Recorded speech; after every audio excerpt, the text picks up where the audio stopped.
Sponsor visa দিয়ে ভয়ঙ্কর প্রতারণা, লাখ লাখ টাকা লোপাট। ইতালিতে স্পন্সর ভিসা নিয়ে ভয়ঙ্কর প্রতারণার ফাঁদ পেতেছে একটি চক্র। ভুয়া ভিসার অনুমতিপত্র দেখিয়ে তারা হাতিয়ে নিচ্ছে লাখ লাখ টাকা।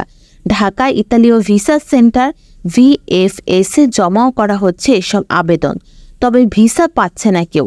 এতে হুমকির মুখে পড়ছে বাংলাদেশের শ্রমিক কোটা। 2024 এবং 2025 সালের স্পন্সর ভিসার জন্য আবেদনের তারিখ নির্ধারণ করেছে ইতালি সরকার।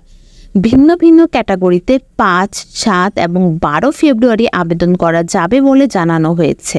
কিন্তু ইতালি সরকার ঘোষিত 3 বছর মেয়াদী স্পন্সর ভিসা নিয়ে দেশটিতে প্রতারক চক্রের রমরমা ব্যবসা শুরু হয়েছে।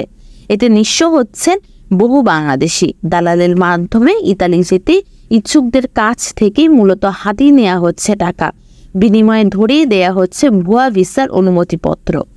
ঢাকায় ইতালীয় ভিসা সেন্টার VFS এ জমাও করা হচ্ছে এসব আবেদন, কিন্তু ভিসা পাচ্ছে না কেউ। এতে করে বাংলাদেশের শ্রমিক কোটা হুমকির মুখে পড়ছে। এমন বেশ কিছু ভুয়া ভিসার অনুমতিপত্র সময় সংবাদের হাতে এসেছে। চক্রটির বিষয়ে সবাইকে সতর্ক থাকার আহ্বান জানিয়েছেন ইতালি প্রবাসী বাংলাদেশিরা।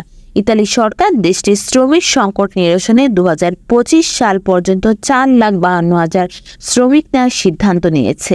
গেল বছরের কোটায় এরই মধ্যে অনেকে এসেছে দেশটিতে। আপনি কোন জায়গা থেকে দেখতেছেন অবশ্যই কমেন্টে জানিয়ে দিবেন, এবং আমাদের পেজে নতুন হয়ে থাকলে পেজটি এখনই ফলো করে দেবেন।